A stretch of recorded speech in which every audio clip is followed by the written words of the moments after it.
Welcome back to the Deep Dive. Today, we're jumping into the really complex world of crypto. Right. It's got this huge allure, doesn't it? Stories of making so much money so fast. Exactly. That feeling of, taking control of your money. It's powerful. People hear about overnight millionaires. But there's definitely a shadder side, a darker side to that whole crypto craze. That's what this deep dive is all about, this kind of dual nature. Why people call it the Wild West. Yeah, and specifically how scams like the rug pull have really taken off there. We want to explore why that is, look at the headaches for regulators, for law enforcement. And most importantly, give you some real practical ways to protect yourself. But it's not all, doom and gloom. We're also going to touch on the legitimate side, the big institutions getting involved. Right, signs that maybe things are starting to mature a bit. Our mission today is basically to cut through all that noise, pull out the key stuff from our sources, and leave you feeling, well, informed and maybe a bit more empowered. And we've got some great sources. There's this fascinating documentary, really in-depth, gets you face-to-face with a scammer, even a victim-turned-vigilante. Wow. Plus, analyses on market risks, the regulatory hurdles, and even a look at Google's massive new investment in crypto mining infrastructure. Okay, quite a mix. So let's start with the basics. The appeal. Why crypto in the first place? Well, fundamentally, it's this idea of digital currency, right? Not tied to a government. Decentralized. Letting individuals take control, like you said. That's the core promise. Yeah, and that fortune favors the brave kind of attitude, it attracts a lot of people hoping for those quick, massive returns. But that decentralization, Yeah. that's the double-edged sword, isn't it? That leads straight to the Wild West problem. Exactly. Decentralized finance, or DeFi, it's kind of an ungoverned frontier. There's a real lack of specific laws, specific regulations. Which just opens the door for bad actors. It allows them to prey on people's dreams, their hopes for getting rich. It's kind of amazing how brazen they are. Yeah. What's the mindset? Do they, think they're doing something wrong? Well, our sources suggest many openly feel they can operate with impunity. They'll literally say it's not illegal or not morally wrong. Because there aren't clear laws against it. Precisely. Because there are so few laws to regulate their activity, some even call it, get this, a legal way of stealing. A legal way of stealing, that is chilling. Mm-hmm. But law enforcement doesn't see it that way. Oh, absolutely not. For them, it's clear cut. If someone makes a promise, takes money based on that promise, and then doesn't deliver. That's fraud. Simple as that. Exactly. That is fraud, regardless of how scammers try to twist it. Okay, so let's talk about the most infamous example, the rug pull. You hear that term constantly. Yeah, it's huge. Responsible for staggering losses, like nearly $3 billion just in 2021 alone. So how does it actually work? Can you break it down for us? Maybe that cocktail analogy from the source. Right, the cocktail analogy. So imagine there's this hot new cocktail everyone's talking about before it's officially launched. The scammers, the bartenders buy up loads of the ingredients super cheap. Exactly. They accumulate a huge amount of the new crypto token at a very low price before anyone else can really get in. Then comes the hype machine. Social media influencers. Twitter, Telegram, paid shillers. These are influencers. Sometimes even big names like Kim Kardashian got flagged for promoting coins they likely knew very little about. Creating that intense FOMO fear of missing out. Everyone wants in on this amazing new cocktail. Yep. New investors pile in, desperate not to miss out, driving the price way, way up. The party's pumping, the price is sky high. And then, bam, at the peak, the scammers pull the rug. They dump all their cheap tokens at the inflated price. Sell everything. The price instantly crashes, often to zero. The cocktail vanishes. Everyone's left holding worthless, well, nothing. And the scary thing is how easy it is, our sources said. 15 minutes. It can be that fast. From anywhere, a coffee shop. They often just copy the code from a successful DeFi project, rename it, and launch. Wow. Just copy-paste theft, essentially. Pretty much. And the psychology behind it, it's disturbing. Tell me about this Mr. X character from the documentary, his view on victims. Chilling. He literally called people who lost their life savings the most stupid people on earth for not doing their research, like a basic Google search. Blaming the victim entirely.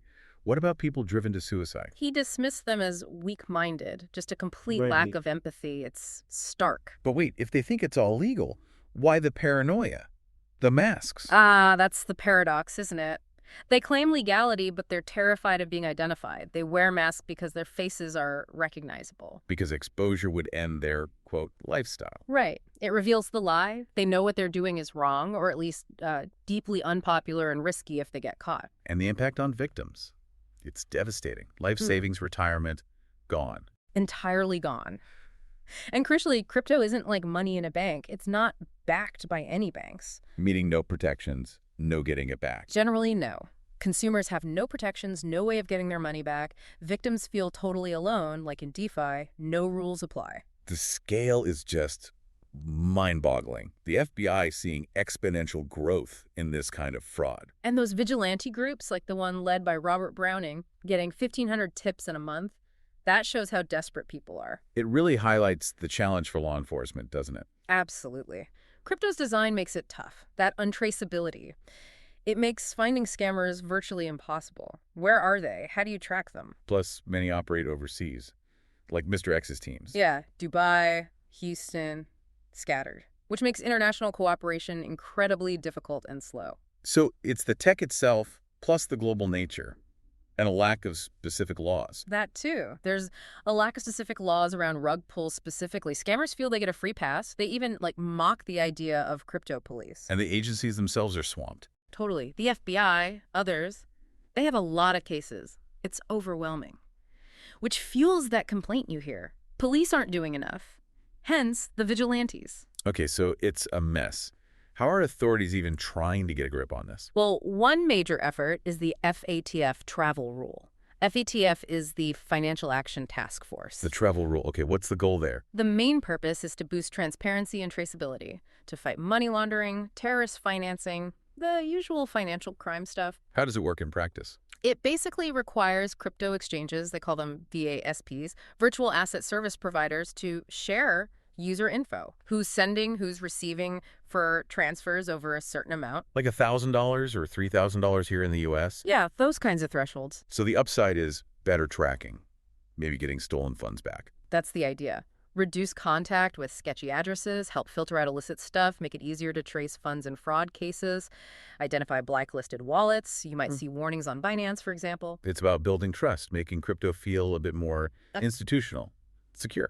Exactly. Strengthen platform security, build confidence, trying to bring some order. The pushback, it flies in the face of crypto's whole decentralized anonymous ethos, right? Absolutely. That's the fundamental conflict. It makes crypto more like traditional finance, which rubs a lot of people the wrong way. Privacy is a big deal in this space. And practically, it causes issues. You mentioned the sunrise problem. Right. Different countries adopt it at different speeds with different rules, so data gets out of sync. Leading to failed transfers, money stuck in limbo. Yeah, or needing extra KYC checks. Know your customer. Just more hoops to jump through. What about people using their own wallets?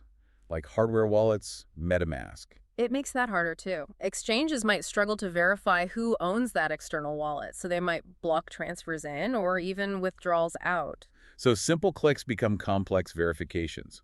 Slower, worse user experience. Definitely adds friction. Plus, huge compliance costs for the platforms themselves. And if you move large sums, say over 10,000 euros, your funds could get frozen while they demand all sorts of personal financial documents. Okay, so it's complicated. Given all these risks, the scams, the regulatory hurdles, what can you, the listener, the individual investor, actually do? Rule number one, and even the scammers say this: don't invest what you can't afford to lose. Seriously? And be skeptical. Super skeptical. Always. Especially those quick wealth promises, if it sounds too good to be true. It probably is. Okay, beyond that baseline caution. BYOR.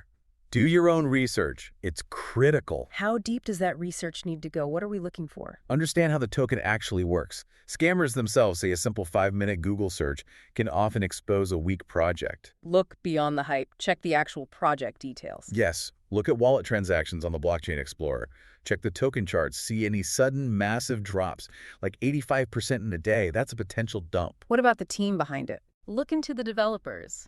Are they anonymous? Are they cagey about their full names? Are they super young with no track record? Transparency matters. And just don't give in to FOMO, that pressure to jump in. Resist it. Make decisions based on research, not hype or panic. Okay, specific red flags in a project itself, besides the chart drops? Watch those Ask Me Anything sessions, the AMAs. If Yeah. the developers get really overly defensive, start attacking questioners or just kick people out for asking tough questions. Big red flag. Huge. Also, excessive hype, especially from influencers who might just be paid shills repeating talking points. And those copy-paste projects we talked about. Yeah, if it just looks like a clone of another successful project with a new name and no real innovation, be very wary. Easy setup for a quick scam. Now, navigating the travel rule. Any practical tips for users, since it's becoming more common? There are a few strategies. Using the ERC20 network for transfers between exchanges can sometimes be smoother, as compliance is often better there, though fees might be higher. What about using your own wallet as a middle step? That's another one. Transfer from exchange A to your private wallet, like MetaMask or Ledger, then to exchange B. The private wallet isn't a VASP, so the rule doesn't apply directly to it. But the exchange receiving the funds might still ask questions. Yes, when you send from your private wallet to an exchange, they'll likely ask for proof you own that wallet. So be ready for that verification step. Okay. And for large amounts, breaking it up. Small batched withdrawals might help avoid triggering the highest scrutiny levels, but platforms are getting smarter. Some track cumulative activity over time, so it's not foolproof. Choosing the right exchange matters too, presumably. It seems so. Stick to reputable ones, maybe top 20 exchanges. User reports suggest some, maybe like Kraken, might be a bit less stringent in practice than, say, Coinbase, but this changes constantly. It's about finding a balance. And avoid sketchy regions. Check those FATF lists. Definitely. Consult the FATF blacklist and gray list. Pay attention to exchange announcements about restricted countries or high-risk areas. And just stay updated, right? The rules change. Absolutely. Know the rules for the country you're sending to. By May 2025, 85 regions are expected to have implemented it. It's a moving target. But bottom line, no matter the regulatory gray areas, fraud is fraud. That's law enforcement's view, plain and simple. If a promise is made and broken and people lose money based on deception, that is fraud. Okay, we've spent a lot of time on the risks, the scams, the Wild West. Is there another side to this coin? Legitimate potential? For sure. We shouldn't forget the core idea. Crypto can offer individuals more control over their finances. That's still a powerful concept. And we're seeing big traditional players moving in now, aren't we? Like that Google investment you mentioned. Right. That's a huge signal. Google putting additional $1.4 billion into TeraWulf. TeraWulf, they're a Bitcoin miner, but using sustainable energy. Exactly. Nuclear, hydro, solar power. That's key. This brings Google's total investment to $3.2 billion. They nearly doubled their stake. What's the goal? Just mining Bitcoin? It seems tied to expanding their data centers for artificial intelligence. They need massive, reliable, and increasingly sustainable power. Blockchain infrastructure fits into that. So Google making a multi-billion-dollar bet on crypto-related infrastructure. That suggests it's not just fringe anymore. Not at all. It shows serious long-term institutional commitment. It signals a shift towards mainstream adoption, legitimacy, and even sustainability in the crypto space. So the potential for high returns is still there, maybe, but perhaps within a more structured, institutionalizing environment. That seems to be the trend. High risk, high reward still exists, but the landscape is changing. And maybe the travel rule, despite its flaws, is part of that change for the better. You could argue that, yes, it causes friction, but its goal is more transparency and traceability, preventing money laundering and terrorist financing, are about building a more stable foundation. Helping to promote the development of the cryptocurrency industry in the long run, taming the Wild West. That's the hope, fostering a more secure, trusted environment that encourages broader, safer investment. Slowly, maybe surely, taming it. So quite a journey today. We went from the wild promises and brutal rug pulls. Yeah, through the scammer mindset, the regulatory tangles like the travel rule. To practical ways you can protect yourself, and then seeing these huge institutional moves, like Google's investment. It shows this whole space is maturing, shifting from maybe pure speculation towards something more integrated, more substantial. It really leaves you thinking. As crypto keeps pushing into the mainstream, balancing that original decentralized idea with the very real need for rules and safety. What are the most important things for you as someone navigating this space to hold on to? What principles do you need to really harness the potential, but also protect yourself from those risks? Something to definitely ponder. Thanks for breaking that all down. My pleasure. It's a fascinating, fast-moving area.